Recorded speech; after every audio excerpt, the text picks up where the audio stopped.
गुमराह एपिसोड 173। जब मैं अपनी कोठी पर पहुंचा तो उस वक्त सुबह के 5 बज रहे थे। दरवाजा हैदर ने खोला। मुझे पहचान कर उसने बड़े तपाक और अदब से सलाम किया। आपने बहुत दिन लगा दिया सरदार साहब, मेरा पैगाम मिल गया था आपको? हाँ, वो जो तुमने आप ही को दिया था। जी हाँ, वो पैगाम तो मिल गया था। दोबारा वो आदमी तो इधर नहीं आया? जी नहीं, अलबत्ता वो आई हुई है। वो कौन भाई? ये तो किसी जनानी की बात कर रहा है ना? जी हाँ, वही तो है, वो सरवरी खानम। वो कल दोपहर से यहाँ पड़ी है। उसकी अपने शौहर से लड़ाई हो गई है, तीसरी जंग अजीम। अबे नहीं, वो भला यहाँ कैसे आ सकती है जबकि उसे मालूम है कि मैं लाहौर में नहीं हूँ? वो इधर ही है सरदार साहब। मैं तो उसकी मिन्नतें कर रहा था कि वो यहाँ से चली जाए, पर वो मानती ही नहीं।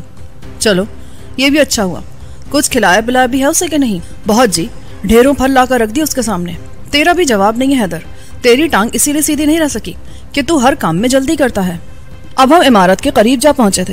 हैदर ने लपक कर दरवाजा खोला तो मुझे यूं लगा जैसे किसी ने तमाम कमरों में भीनी भीनी खुशबू बिखेर दी है। हैदर ने घर को बहुत साफ सुथरा रखा था। वो मुझे साथ लेकर उस कमरे में जा पहुंचा जिसमें सरवरी खानम सोई हुई थी। वो बोला, ये तो अभी तक सोई हुई है, कहें तो जगा दूं? नहीं, पहले मैं अपना हुलिया दुरुस्त कर लूं। तुम मेरे कपड़े निकालो। ये कहकर मैं वहां से पलटकर गुसलखाने में जा घुसा। गर्म पानी की उन दिनों जरूरत ही नहीं थी और मैं बहुत थका हुआ था। कोई आधे घंटे बाद जब मैं गुसल से फारिग होकर बाहर निकला तो हैदर मेरे लिए नए कपड़े निकाल लाया था। कपड़े तब्दील करने के बाद मैं नाश्ता करने के लिए आ गया। हैदर ने नाश्ता तैयार कर दिया था। मालिक के लिए उसकी खिदमत बड़ी ही बेलौस होती थी। उसे मालूम था कि उसे किस वक्त क्या करना है। मैं नाश्ता कर चुका तो वो बोला, मैंने बेगम साहबा को जगा दिया है। उन्हें मेरे बारे में बताया कि नहीं? जी नहीं, जब वो बाहर आएंगी तो खुद देख लेंगी। ठीक है, मैं उनसे खुद ही मिल लेता हूँ। ये कहकर मैं सरवरी के कमरे में दाखिल हो गया। जब मैंने बड़ा बल्ब रोशन किया तो वो उस वक्त अपने बच्चे को देख रही थी। दरवाजा मैंने बेआवाज खोल दिया। रोशनी तेज हुई तो वो एकदम उठ बैठी। अरे आप कब आए? आप क्या हाल है आपके? मैं तो ठीक हूँ, पर आप यहाँ कैसे आ गई? तो आपका क्या ख्याल है, मुझे और कहाँ जाना चाहिए था? आहू से बच्चे को बचा लेने का यही तरीका था। वो बहुत खूंखार हो चुका है। क्या मतलब? क्या कहता है वो मुझसे पूछता है कि ये बच्चा मैंने किससे लिया है। उसने मसनद आरा को जिंदा दरगोर कर रखा है। उसे अब किसी भी बात का होश नहीं है। यही वजह कि वो उसे अपनी बीवी बनाना चाहता है। मुझ पर उसने 2 बार हमला किया है और ये कल ही हुआ है। पहली बार सुबह उसने मुझे नाश्ते में जहर देने की कोशिश की मगर मैं बच गई। अंडे का रंग मेरी समझ में आ गया था। जब उसने देखा कि मैं बच गई हूँ तो 11 बजे के करीब मुझे निचले कमरे में बंद करके उसने आग लगा दी। मेरे साथ मुन्ना भी था। खुद वो फौरन ही घर से निकल गया। ये तो महज इत्तेफाक है कि किबरी जल्दी वापस आ गया। उसे आहू ने किसी लंबे काम पर बाहर भेज दिया था। जब वो वापस आया तो उसने कमरा खोलकर मुझे बाहर निकाला और कमरे की आग बुझाई। जब मैंने ये हालात देखे तो उसी वक्त घर से निकली और यहाँ आ गई। क्या मुझे यहाँ भी नहीं आना चाहिए था? अच्छा, तो ये बात है। आपने बहुत अच्छा किया सरवरी खानम। बहरहाल अब मैं आहू से जरूर बात करूंगा। पानी तो वाकई सर से ऊंचा हो गया है। मुझे उसे डर लगने लगा था। अब तक वो इस फरेब में मुब्तला थी कि मैं उसे अपना लूंगा। उसके लिए नहीं तो उसकी जागीर की खातिर ही सही। मसनद के बारे में वो हमेशा मुझे बुरी खबर सुनाती थी ताकि मैं उसका ख्याल छोड़ दूं। मैंने दिल में कहा कि ठीक है बाबा लोग, मैं ये किस्सा खत्म कर दूंगा। वो लड़की जिसके बाप को मैंने कत्ल किया वो मेरी बीवी कैसे बन सकती थी? ये नामुमकिन था। फिर भी उन दोनों को आहू के शर से बचाना बहुत जरूरी था। ठीक है सरवरी खानम, आप यहाँ आराम करें। मुझको एक जरूरी काम है, मैं वो कराऊं, फिर आपसे बात करता हूँ। ये कहकर मैं उसे हैरान परेशान छोड़कर बाहर निकल आया। बिलाशुबा वो बहुत खतरनाक औरत थी। मैं उसके अज़ाइम से खूब वाकिफ था। एक बार मैं उसके चक्कर में आ गया था मगर अब ये सब मेरे लिए नाकाबिले बर्दाश्त था। कमरे से बाहर निकलकर मैंने टेलीफोन पर सतनाजा साहब के नंबर घुमा दिए। मेरा ख्याल था कि अभी वो लोग उसी कोठी में मुकीम होंगे और ये ख्याल सही निकला। फोन उनकी बेगम ने उठाया। देखिए बेगम साहिबा, मैं सरदार करीम नवाज बात कर रहा हूँ और आज ही लाहौर आया हूँ। मुझे पता चला है कि सतनाजा साहब का इंतकाल हो गया है। जी हाँ, उनका अस्पताल में ही इंतकाल हो गया। दिल का तीसरा दौरा ऐसा पड़ा कि वो जानबर ना हो सके। उनकी मौत का सुनकर मुझे बहुत अफसोस हुआ है। मुझे आपसे दिली हमदर्दी है। मेरा ख्याल है उनके भाई मोहसिन सतनाजा तो आपके पास ही होंगे। मैं दरअसल ताज़ियत के लिए आना चाहता था। जी हाँ, वो अभी बाहर निकले हैं। कोई 1 घंटे तक वापस आएंगे। आप आ जाएं। कोठी का नंबर तो आपको मालूम ही है। जी हाँ, मुझे मालूम है। वो किस वक्त वापस आएंगे? कोई 1 घंटा लग जाएगा। किसी काम से मुगलपुरा गए हैं। आप 1 घंटे बाद आ जाएं। जी बहुत बेहतर। अच्छा, खुदा हाफिज। अल्लाह ताला आपको सब्र अता करे। ये कहकर मैंने फोन बंद कर दिया। जब मैं फोन से अलग हुआ तो पता चला कि सरवरी खानम मेरे पास खड़ी है। वो बहुत परेशान हो गई थी। अभी तक उसके चेहरे पर नींद का खुमार छाया हुआ था।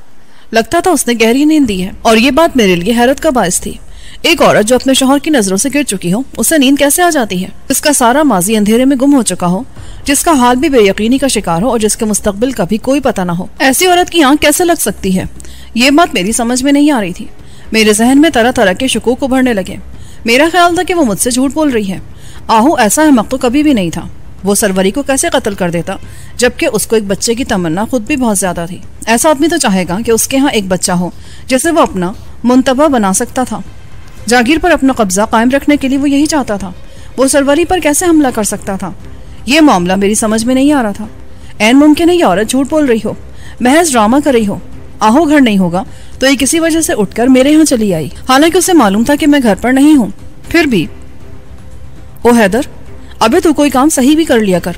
इनका नाश्ता कहाँ है? वो जी मैं अभी लेकर आता हूँ, पर मेरा ख्याल था पहले ये ब्रश वगैरह करेंगी। हाँ हाँ, वो तो ये करेंगी ही। जा इनके लिए पानी गर्म रख दे गुसल खाने में। वो तो जी गीजर लगा है, बटन दबाने की देर है कि टब भर दे जरा, इन्हें स्नान में कोई दिक्कत ना हो। वो मेरा मुंह तक रही थी। मेरा ख्याल है उसको मुस्कुराना चाहिए था, मगर ऐसा नहीं हुआ। आप अंदर तो आए जरा, बड़ी बातें करनी है मुझे आपसे। बात यह दरअसल कि मुझे एक बहुत जरूरी काम है। मैं बस 2 घंटे तक आ जाऊंगा। आप बैठे, बातें तो फिर भी हो सकती हैं। मेरे रवैये से वो और ज्यादा हैरान हो गई। ऐसा रूखा तो शायद मैं कभी भी नहीं था। ठीक है, मैं आपका इंतजार करूंगी, ये कहकर वो दूसरी तरफ निकल गई। हैदर अभी तक सामने ही खड़ा था। अब क्या हुक्म है मेरे लिए सरकार? ओ बैठ जा यार, मुझे ये बता कि वो विल्सन है किस पमाश का आदमी? विल्सन? वो तो सरदार साहब को अंग्रेज लगता है मुझे। कद उसका कोई 6 फुट 2 इंच होगा, गोरा चिट्टा, बड़ा सेहतमंद, दाढ़ी मूंछ मुंडी हुई, हर वक्त सूट में मलबूस। गाड़ी भी उसके पास नहीं है, फोर्ड कार, और उसका टेलीफोन नंबर भी मेरे पास है। ये तुमने मुझे बताया क्यों नहीं? ला वो नंबर किधर है? हद हो गई तेरी भी, जल्दी लेकर आ। हैदर अपने कमरे से एक डायरी ले आया और मुझे एक सफ़ा थमाते हुए बोला, उसके घर से एक बड़ी ही सुरीली आवाज़ फोन उठाती है। मैंने मालूम किया था, मेरा ख्याल है वो उसकी बीवी होगी। उसकी आवाज़ ही इतनी खूबसूरत है कि अपने तो 12 ही बज गए। ओए चुप कर जा, पता नहीं तू कैसे कैसे ख्वाब देखता है। लो, मैंने उसे देखा ही कहाँ सरदार साहब। वैसे मेरा ख्याल ठीक है, आप देख लेना। अच्छा ठीक है, तो खुद फोन कर। मैंने टेलीफोन उसकी तरफ बढ़ा दिया, मगर वो झेप सा गया। फिर भी उसने नंबर डायल कर दिए। हेलो। पता नहीं दूसरी तरफ से उसे क्या जवाब मिला कि उसने फौरन ही रिसीवर मुझे थमा दिया। खुद बात करें। दूसरी तरफ वही कयामत है। लगता है कि लता मंगेशकर बोल रही है। वो ठीक ही कह रहा था। आवाज किसी खातून की थी, संजीदगी उसमें कूट कूट कर भरी थी और वो उर्दू में बात कर रही थी। आपको किससे बात करनी है जनाब? मैं मिस्टर विल्सन से बात करना चाहता हूँ। आपका नाम? सरदार करीम नवाज। मैं उनसे कह दूंगी। दरअसल वो कल शाम से यहाँ नहीं है। काम क्या है आपको? मैं आपसे क्या अर्ज करूँ? आपका घर कहाँ है? हम गुलबर्ग में रहते हैं, फिरदौस मार्केट के अकब में, 604 नंबर में। उसकी आवाज़ में वाकई एक अजीब किस्म की नफमगी थी, जिसे लफ्जों में बयान ही नहीं किया जा सकता। तो फिर मैं कब उनसे मिल सकूंगा? मेरा ख्याल है आप शाम को 6 बजे उनसे मिल लें। जी ठीक है। जहमत के लिए माजरत खाऊं खातून, खुदा ने आपको बहुत मुतरन्नुम आवाज़ दी है। मैं कहे बगैर न रह सका। वो शायद कुछ चौंक सी गई। क्या कहा आपने? मेरी आवाज़? आपको आवाज़ें परखने का शौक है? रिसीवर से उसकी तंजिया आवाज़ उभरी। नहीं, मगर एक अच्छी चीज़ को अच्छा कह देना चाहिए। अगरचे आपका लबो लहजा अंग्रेजी है, मगर हमारी जुबान पर आपकी आवाज़ बहुत सजती है। जी शुक्रिया। उसने फ़ोन बंद कर दिया। मेरा ख्याल था शायद उसे किसी ने यह एहसास नहीं दिलाया था, वरना वो इस कदर चौंकती नहीं। उसकी आवाज़ में अचानक तहय्युर उभर आया था। कोई 1 घंटे बाद मैं सतनाजा साहब की कोठी पर जा पहुंचा। इस तरह के एक छुरा मेरे नेफे में बंद था और मेरा पिस्तौल जेब में पड़ा था। अपने साथ में फालतू गोलियां भी ले गया था। मुझे किसी भी वक्त उनकी जरूरत पड़ सकती थी। मैं टैक्सी से उतरा तो ये देखकर मुझे बड़ी हैरत हुई कि वहां से तमाम सिपाही हटा लिए गए थे। कैबिन वीरान पड़ा था। सतनाजा साहब का मुलाजिम गेट खोलने के लिए बाहर आया। जब मैंने उसे अपना नाम बताया तो मालूम हुआ कि अंदर मेरा ही इंतजार हो रहा था। फिर भी वो उन्हें बताने के लिए इमारत की तरफ चल दिया। कुछ ही देर बाद एक आदमी बरामदे में निकला। शक्ल सूरत तो उसकी सतनाजा साहब से कदरे मुख्तलिफ थी, मगर फिर भी यही मालूम होता था कि वो उनका बड़ा भाई है। बड़े गठे हुए वर्जिशी जिस्म का आदमी था वो। मैंने उसे इससे पहले कभी नहीं देखा था। उसने मुलाजिम को भेजकर मुझे अंदर बुलवा लिया। जब मैं उसके सामने पहुंचा तो बड़ी संजीदा सी सूरत बनाकर वो बोला, सरदार करीम नवाज? जी हाँ, मैंने सुबह फ़ोन किया था। आइए, बेगम साहबा ने बताया है कि आप सतनाजा साहब के बहुत करीबी दोस्त हैं। उनकी तो साहब अब यादें ही बाकी रह गई हैं। बरामदे में एक कार खड़ी थी और वो मुझे उसके करीब से गुजार कर अंदर ले गया। ड्राइंग रूम में बिठाकर बोला, मैं बेगम साहबा को इत्तला देता हूँ। जी शुक्रिया।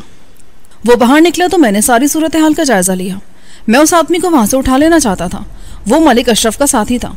मेरा अंदाजा था कि वो मेरे बारे में अभी तक किसी शुबे में मुब्तला नहीं हुआ, और ये बड़ी अच्छी बात थी। बेगम साहबा कोई 5 मिनट में वहां आ गई। उनका चेहरा बुझा बुझा सा था। उनके हुलिये से यही मालूम होता था कि वो मुसलसल रोती नहीं है। लिबास उनका मामूली सा था, जिस पर उन्होंने सुरमई चादर ओढ़ रखी थी। वो बड़ी मतानत से आई और मुझसे कुछ दूर कुर्सी पर बैठ गई। मोहसिन भी उनके करीब ही जा बैठा। मैं काम से बाहर गया हुआ था। मुझे इस बात की खबर ना हो सकी बीबी। आखिरी बार मैं सतनाजा साहब से अस्पताल में मिला था। बस जी, अल्लाह की यही मर्जी थी। वो अस्पताल में ही थे और उन्हें पहले से बहुत इफाका था। उनकी तबीयत भी बेहतर हो रही थी, मगर फिर उन्हें अचानक ही दौरा पड़ा और वो जानबर ना हो सके। मैं उस वक्त घर पर थी, बस 2 घंटे पहले वहां से निकली थी। बच्चों की देखभाल भी तो जरूरी थी। ये नहीं पता था कि वो मेरी उनसे आखिरी मुलाकात होगी। वह अब दीदा हो गई। वाकई अब तो उनकी यादें ही रह गई हैं जी।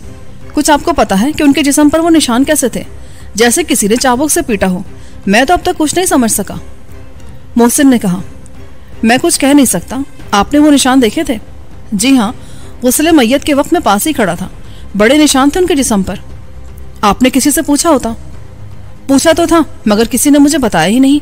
अब भाभी ये कहती हैं कि उन्हें किसी ने अगवा करके मारा था। वो कौन आदमी था? आप मुझे नाम बता सके तो ये आपकी मेहरबानी होगी। मेरा ख्याल है बीबी जी को पता है कि वो कौन लोग थे।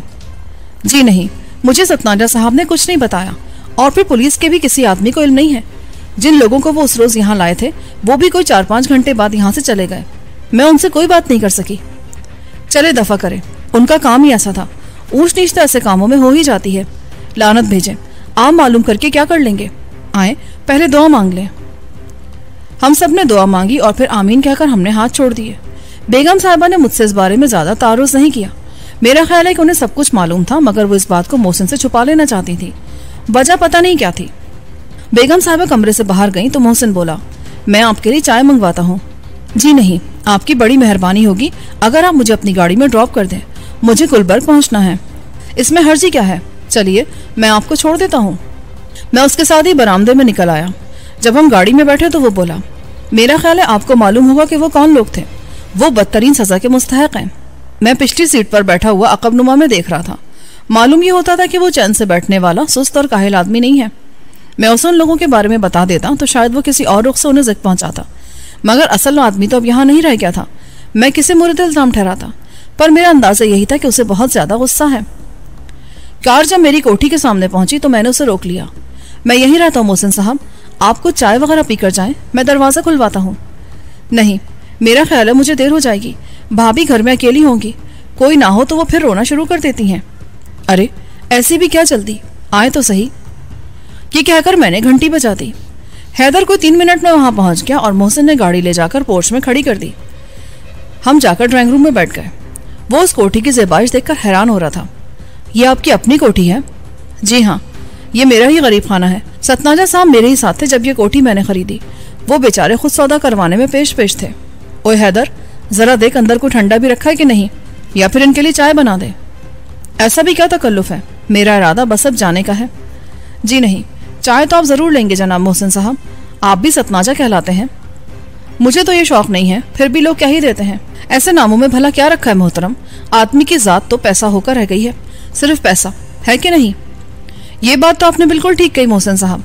रुपया पैसा ही सब कुछ होकर रह गया है, वरना आदमी का हसब नसब भी तो कोई चीज होता था। अब देखे ना, इस पैसे के लिए लोग कैसे कैसे धंधे करते हैं।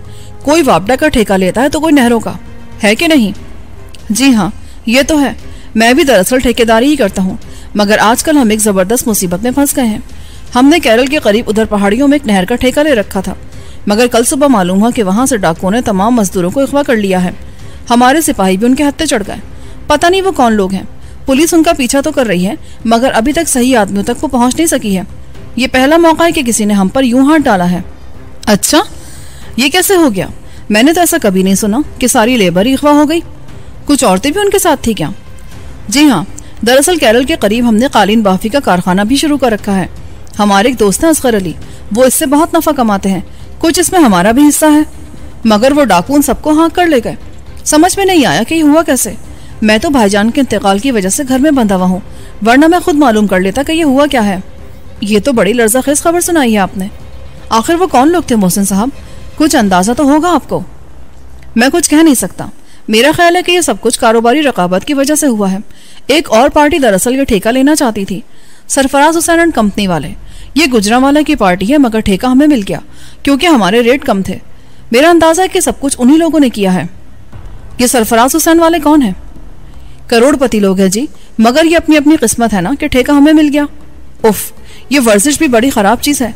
कई दिनों से मैं क्लब नहीं जा सका, पट्टे अकड़ कर रह गए हैं और वर्जिश चाहती है कि आदमी रोज सामने आए। जी हाँ, मेरा भी यही ख्याल है। वर्जिशी आदमी के लिए आराम से बैठे रहना बहुत मुश्किल होता है। वैसे आप ये बताएं कि आपका यहाँ भी कोई दफ्तर तो होगा? क्यों नहीं जी, खासा बड़ा दफ्तर है, कोई 10-12 आदमी काम करते हैं वहाँ। उधर माल रोड के नजदीक बिडन रोड के अकब में हमारा दफ्तर है। वो जो अफशा कंस्ट्रक्शन कंपनी है उसका बोर्ड भी वहाँ लगा है। जी हाँ, वही दफ्तर है हमारा। आजकल वहाँ सिर्फ मैं 2-4 घंटे ही बैठता हूँ, वरना इससे पहले तो सारा दिन वहीं गुजर जाता था, मगर भाई साहब के इंतकाल की वजह से ऐसा ना कर सका। जाहिर है इतना बड़ा सदमा सहकर कोई कैसे अपने आप में रह सकता है। आप वहाँ क्या काम करते होंगे? मेरा मतलब है सिर्फ बैठना ही होता होगा? नहीं जी, 1000 काम होते हैं। सरकारी दफातर से वास्ता पड़ता है।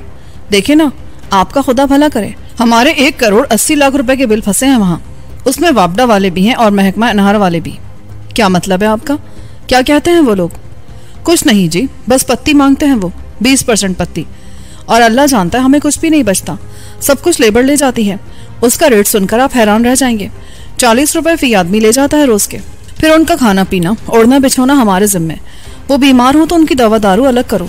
कोई एक मुसीबत है, उनकी देखभाल के लिए हमें वहां सिपाही भी रखने पड़ते हैं, वरना वो भाग जाते हैं। अच्छा, वो भाग भी जाते हैं? हाँ जी, कोई एक मुसीबत हो तो कहूँ, आजकल फौरन का भी चक्कर है। मजदूर फौरन के हिसाब से पैसे मांगता है, वरना कहता है कि अपन तो सऊदी अरब चले जाएंगे। वो अमीर मुल्क है, यहाँ से 10-20 गुना ज्यादा उजरते देते हैं। मगर आप देखे ना जी कि हम कहाँ से दे सकते हैं इतने ज्यादा पैसे। और 20% दफ्तर वाले अलग ले जाते हैं। हिसाब लगाए ना कि 1 करोड़ 80 लाख का 20% कहाँ तक जा पहुंचता है। कमाल की बात है, ये तो बड़ी अजीब बात बताई आपने। वो कौन लोग हैं आखिर? उनको एंटी करप्शन के हवाले कर देना चाहिए। नहीं साहब, ये कैसे हो सकता है? बात दरअसल ये कि हम सभी चोर हैं, हमारे और डाकुओं के दरमियान कोई भी फर्क नहीं है। तो फिर इसका मतलब है कि वो डाकू भी ठीक ही होंगे जो आपकी लेबर ही ले गए। नहीं जी, इसमें किसी बड़े सरमाएदार का हाथ है, वरना किसी आम डाकू की जरूरत नहीं हो सकती थी। काश भाई साहब जिंदा होते तो अब तक उनका कलेजा निकाल चुके होते। वो बड़े हौसलामंद अफसर थे। ये ठेका भी उन्हीं की मेहरबानी से मिला था। कुछ इसमें मलिक अशरफ साहब ने भी नुमाया काम किया। वो बड़े असर रसूख वाले आदमी हैं। क्या वो भी लाहौर में ही हैं? जी नहीं, किसी काम से बाहर गए हुए हैं, बस 1-2 दिन में आ जाएंगे। मगर मुझे बड़ी बुरी बुरी खबरें मिल रही हैं। कैसी खबरें? यानी मलिक अशरफ साहब के बारे में? जी हाँ, कहते हैं कि डाकुओं ने उन्हें भी अगवा कर लिया है। वल्लाह आलम, मेरा अपना ख्याल यह है कि ऐसा नहीं हो सकता।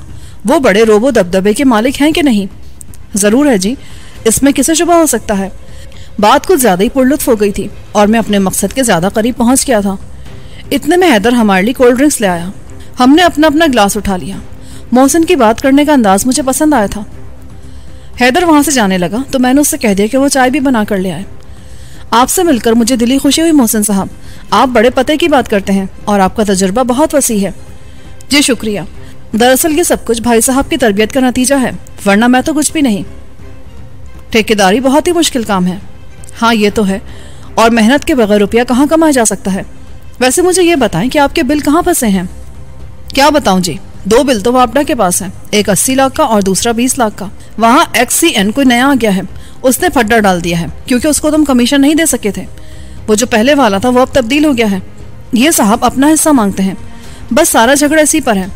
वो एतराज पे एतराज किए जाता है, पर अब हम क्या कर सकते हैं। खैर, आजकल में हम उसे भी राजी कर लेंगे। वो कैसे? भाई कुछ ना कुछ तो करना ही पड़ेगा।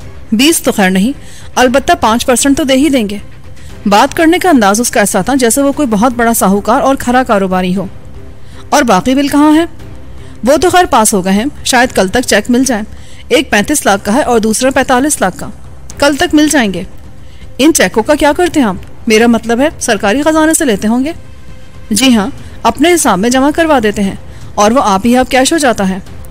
हिसाब किताब तो आप ही के पास होगा। जी, ये सब काम धंधा मेरे जिम्मे है, सारा लेना देना और सब धंधा मैं ही चलाता हूँ।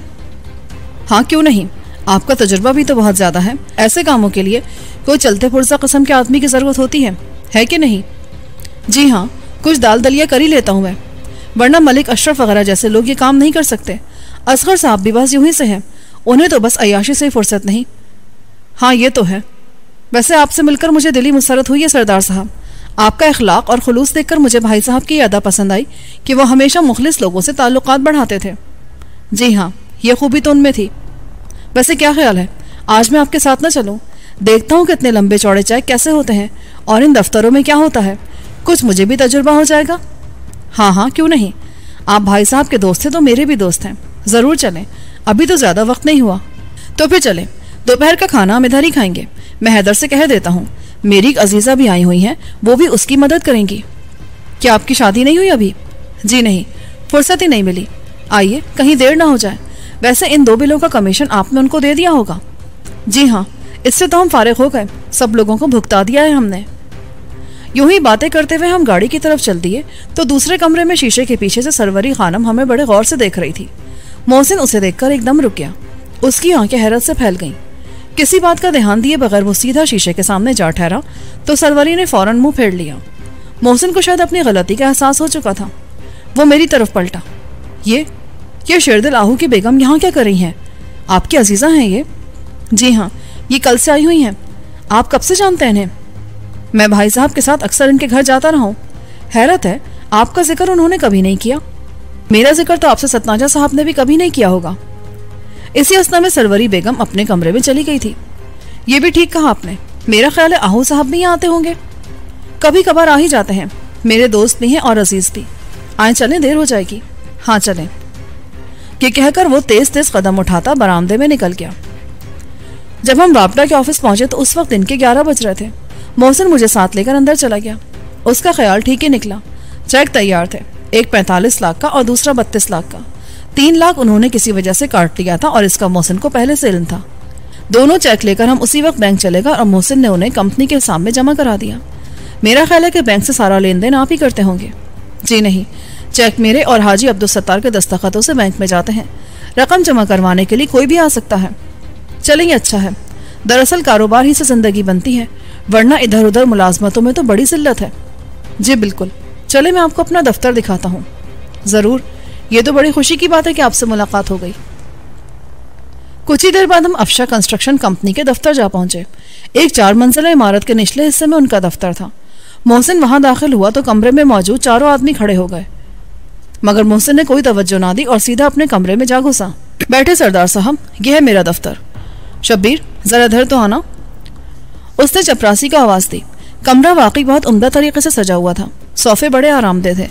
बड़ी मेज के गिर्द करीने से कुर्सियां लगी थी और बाएं हाथ पर 2-2 फोन रखे थे। इतने में चपरासी आ गया। जी सर। तू कहाँ था भाई? सारा दफ्तर लगा है और तू गायब। वो जी मैं जरा सिगरेट लेने गया था, मैंने आपको देख लिया था, इसीलिए भागा चला आया। जा हमारे लिए जरा चाय लेकर आ और साथ कुछ खाने को भी लेकर आना। वो जमकर कुर्सी पर बैठ गया। अब बताएं सरदार साहब, आपकी क्या खिदमत करें? दोपहर का खाना तो हम किसी होटल में खाएंगे। ठीक है, जैसा आप मुनासिब समझें। मैंने सिगरेट सुलगाते हुए कहा। एक अजीब सी अफरा तफरी मच गई थी मेरे जहन में। दफ्तर का दूसरा कमरा क्लर्कों ने संभाल रखा था। अगरचे दरमियान में दीवार थी, फिर भी हमारी आवाज उन तक पहुंच सकती थी। मेरी किसी कार्रवाई के दौरान शोर शराबे के नतीजे में वो चौंक कर अंदर आ सकते थे, मगर फिर भी मुझे उसे वहीं दबोच लेना चाहिए था। यही बेहतर था। मगर अभी मुझे हाजी अब्दुल सत्तार से भी मिलना होगा। उसके दस्तखत लेना भी बहुत जरूरी था। उसका होटल ज्यादा दूर नहीं था। चेक लेकर ही मैं उसके पास जा सकता था ताकि वो बैंक के लिए काबिल कबूल हो जाए।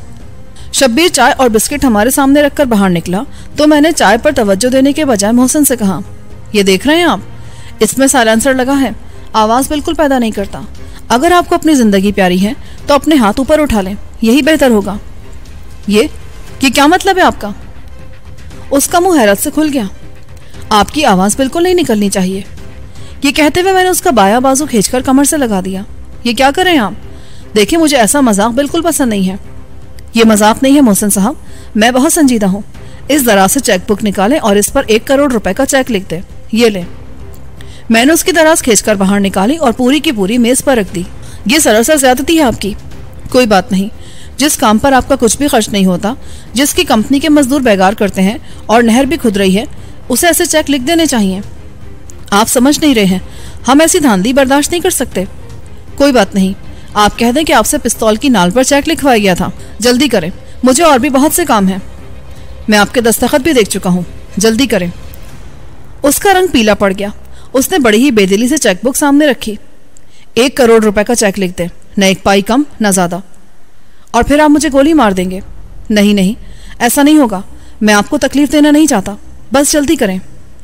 किसके नाम लिखूं चेक? मोहम्मद असलम शिराजी के नाम। ठीक है, यह दिन भी मुझे देखना था, मगर ये चेक लेकर आप अपनी कब्र खुद खोद रहे हैं। उसने करोड़ रुपए का चेक लिखकर उस पर दस्तखत कर दिए। शुक्रिया मोहसिन साहब, अब मैं दूसरे दस्तखत अब्दुल सत्तार से करवा लूंगा। ये देखें, आपकी गर्दन कितनी खूबसूरत है। ये कहते हुए मैंने उसकी रगें मसल दी। वो यूं हो गया जैसे नज़र के आलम में हो। कमरे के अक़ब में गुसलखाना में देख चुका था। मैंने मोहसिन को बाहों में भरा और उसे ले जाकर गुसलखाने में बंद कर दिया। उस काम से फारिग होकर मैंने चेकबुक जेब में रखी और चेक दूसरी जेब में डाला। पिस्तौल लिफे में अड़सकर कमरे का जायजा लिया। सारा काम सिर्फ 10 मिनट में मुकम्मल हो गया था और दस्तखत उसने असली ही किए थे।